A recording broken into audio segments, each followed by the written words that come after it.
King Solomon. David's actions displeased the Lord, but the Lord loved Solomon.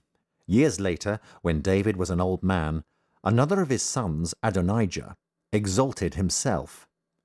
The prophet Nathan told Bathsheba that Adonijah had made himself king. Bathsheba immediately went to David. "You swore before God that Solomon shall reign as king." So King David demanded, "Anoint Solomon king over Israel." And Solomon rode King David's mule for all the people to see. Then the priest anointed Solomon. The people rejoiced, "Long live King Solomon!" For a long time, David had dreamt of building a temple for the Lord. When David was dying, he called Solomon and charged him to build the temple. After 40 years as king, David died. The first thing Solomon did was to have his brother executed. Solomon made a treaty with the king of Egypt through marriage to his daughter. One night, the Lord appeared to Solomon. "Ask whatever you want, and I shall give it to you." Solomon answered, "Give to your servant wisdom to judge your people, that I may discern between good and evil." The Lord replied, "Because you have not asked for long life, riches, or the death of your enemies, I have done according to your word." 2 women had given birth, but one of the babies had died, and they both claimed the living child as their own. King Solomon gave the following judgment: "Cut the child in 2 and give the women half each. King, give her the living child, but please don't kill it. She's the mother. Give her the child."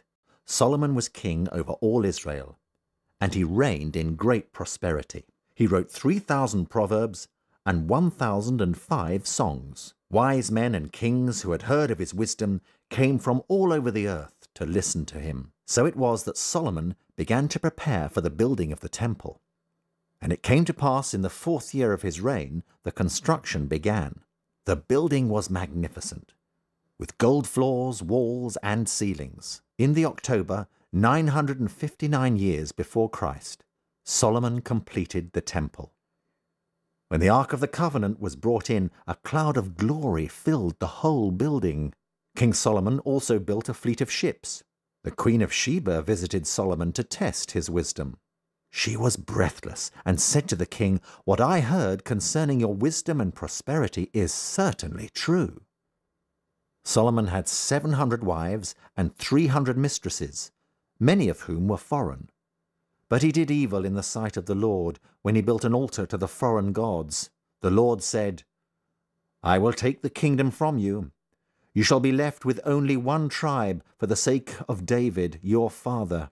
At this time the prophet of God tore his robe into 12 pieces, saying, "Thus says the Lord, I will tear the kingdom from Solomon and give 10 tribes away." In the Bible, Solomon wrote the book of Proverbs, the Song of Songs, otherwise called the Song of Solomon, and Ecclesiastes, or otherwise called the Preacher. Solomon reigned over Israel for 40 years, and 930 years before Christ, Solomon died.